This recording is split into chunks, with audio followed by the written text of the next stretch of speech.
Welcome back in. With those bitterly cold temperatures that are already here and more of that moving in, many people are bringing out the space heaters or other alternate heat sources just to keep warm. Jule Philpot from Mr. Electric is here to talk about the importance of using those devices safely. And we do thank you very much for coming in. Well, thank you. Thank you. And so many people do at this point. They're pulling out the space heaters. You've brought a couple of examples here of what those may look like. What are some things we need to keep in mind if we're going to do that? Well, if you're going to do that, mainly what we suggest, and I think everybody else does too, they say, take the regular cord that's on the back, plug it directly into your plugs. Do not use extension cord. The farther you're away from your heat source, the breakdown of the extension cords is going to start breaking down, cause arcing and sparking and fire. So.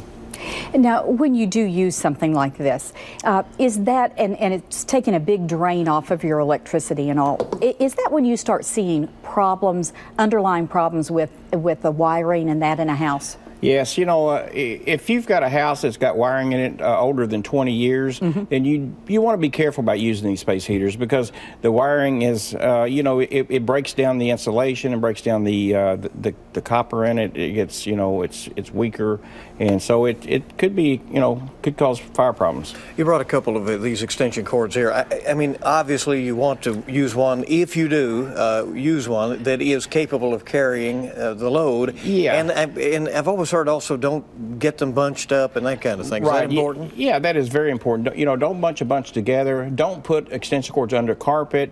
Only use extension cords with a 3-prong grounded plug. This doesn't have that. It only has two. It only has 2 prongs. That would fool you, because it looks like a heavy-duty cord. It does, but it's a 16-gauge cord, so it's not rated for this type of heat. So it's not really good to use one of those little extenders on it. Exactly. Yeah. Exactly. Don't do that. Yeah, and you don't want to use extension cord like this, and many people have them, but this is a 16-gauge wire. It will, if you plug it into a heater, it draws 15 amps. It's going to melt pretty quick. So of course you hope that your breakers would kick in, but not always. Not right? always.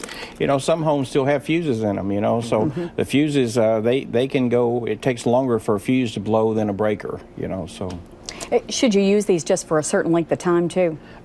If you're going to use it and then turn it off? Yeah, and really you need to use that in an open room, not next to walls or anything like that, because it gets very hot. Kids can get burned on it. So it's better if you just temporary. Yeah, I mean, and obviously really. Stay clear of the draperies and that kind of thing. Take a look around. Yes, absolutely, absolutely. Thank you very much. Appreciate you coming in. Good tips. Well, thank you so much.